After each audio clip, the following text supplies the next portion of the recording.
খবরের সব রেকর্ড ভেঙে এই মুহূর্তে সবচেয়ে বড় খবর, পশ্চিমবঙ্গে কি পরিবর্তন হতে চলেছে? ইভিএম থেকে সরাসরি উঠে আসছে একের পর এক চমক। আমাদের সঙ্গে এই মুহূর্তে টেলিফোন লাইনে জুড়ে গেছেন আমাদের প্রতিনিধি অঞ্জন শুকুল নদিয়া থেকে। নদিয়ায় আমরা যতটুকু খবর পাচ্ছি 15টি আসনে এগিয়ে রয়েছে বিজেপি প্রার্থীরা এবং মাত্র 2টো আসনে এগিয়ে রয়েছে তৃণমূল কংগ্রেসের প্রার্থীরা। আমরা যতটুকু খবর পাচ্ছি সেখানে যতটুকু দেখতে পাচ্ছি তৃণমূল কংগ্রেসের প্রার্থীরা 2টো আসনে এগিয়ে থাকা এবং 15টি আসনে বিজেপি প্রার্থীরা এগিয়ে থাকার ফলে বিজেপি কর্মী সমর্থকদের মধ্যে জয় উল্লাস কিন্তু শুরু হয়ে গেছে। চলুন আমরা একটু দেখে নিই এই মুহূর্তে নদিয়ার পথ ঘাটের কিছু চিত্র এবং তারপর অবশ্যই আমরা কথা বলবো আমাদের প্রতিনিধি অঞ্জন শুকুলের সাথে।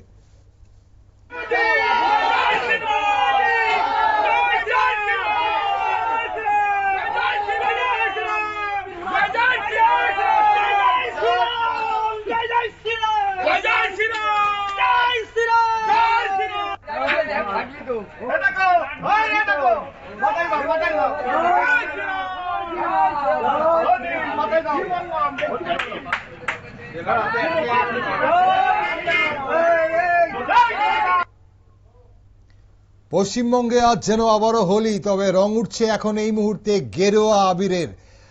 অঞ্জন শুকুল জুড়ে গেছেন আমাদের সঙ্গে। অঞ্জন দা, শুনতে পাচ্ছেন আপনি আমাকে? অঞ্জন দা, গেরুয়া শিবিরে বিজয় উল্লাস আমরা দেখতে পাচ্ছি। এখন অব্দি যা শোনা যাচ্ছে 15টি আসনে বিজেপি এগিয়ে। কি মনে হচ্ছে শেষ অব্দি এই লিড ধরে রাখতে পারবে? কারণ এখন অব্দি মাত্র হয়তো 3-4 রাউন্ড গণনা চলছে। দেখো, প্রথমে তোমাকে বলি যে আমরা গত পরশু দিনকে আমাদের নিউজ ব্যাংকের পর্দায় কিন্তু আমরা বলেছিলাম পশ্চিমবঙ্গে কি হতে চলেছে।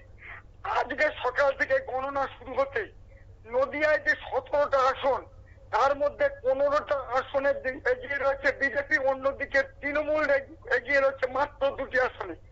সবচাইতে উল্লেখযোগ্য বিষয়, যেখানে চাপড়া মমতা বন্দ্যোপাধ্যায়ের ঘাঁটি, অর্থাৎ 70% মুসলিম অধ্যুষিত এলাকা, মাত্র 30% হচ্ছে হিন্দু। সেই মুসলিম এলাকায় মুসলিম ক্যান্ডিডেট কিন্তু এবার হারছে। এটা সবচেয়ে উল্লেখযোগ্য বিষয়। আর যে দুটো রয়েছে এখন বলা যাচ্ছে না শেষ পর্যন্ত এ দুটো রাখতে পারবে কিনা তৃণমূল। এখনো পর্যন্ত পশ্চিমবঙ্গের যে হাল চলছে, বর্তমানে আমরা জানতে পারছি বিজেপি 183টি আসনে এগিয়ে রয়েছে, অন্যদিকে তৃণমূল কংগ্রেস 107টা আসনে এগিয়ে রয়েছে। এই 107টা ওয়াকিবল সূত্রে জানা যাচ্ছে 107টা অর্থাৎ 2 ডিজিটের মধ্যে চলে আসতে পারে, অর্থাৎ 100 নিচে নেমে আসতে পারে।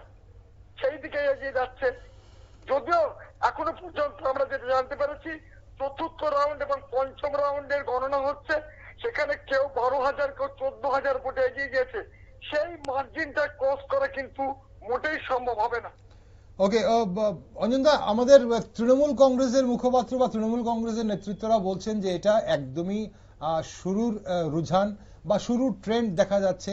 যত রাউন্ড বাড়বে তত বিজেপির কমতে থাকবে এবং তৃণমূল কংগ্রেসের বাড়তে থাকবে, কারণ এটা বিজেপির যেসব মানে বুথে এগিয়ে থাকার কথা সেই সব ইভিএম গুলো আগে খোলা হয়েছে। সেই বিষয়ে আপনার কি মনে হয় এবং কি দেখছেন? না, দেখো তৃণমূল কংগ্রেসের পক্ষ থেকে এই কথাটা বলতেই হবে। যদি এখন উচ্চ নেতৃত্ব যদি বলে যে এই ধারা অব্যাহত থাকবে, তাহলে তৃণমূলের যে সমস্ত এজেন্ডা রয়েছে তারা কিন্তু বেরিয়ে যাবে।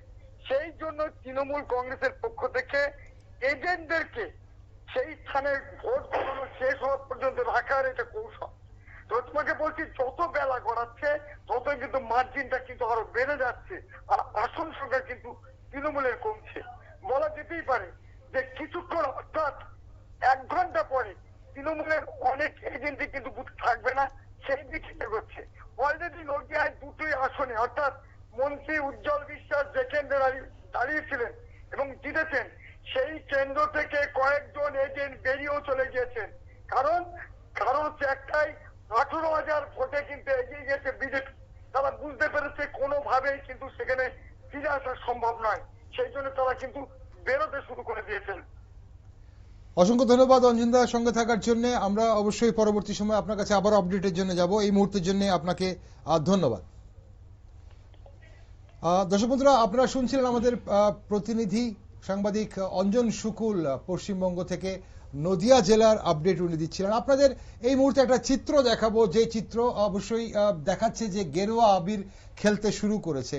তবে পশ্চিমবঙ্গের দিকে যদি নজর রাখি, কয়েকটি আসনের আমি বিজেপির যে লিড নিয়েছে সেই লিডের হিসাব আপনাদের দেব, কিন্তু এই মুহূর্তে কামারহাটিতে তৃণমূল কংগ্রেস প্রার্থী মদন মিত্র এগিয়ে আছেন।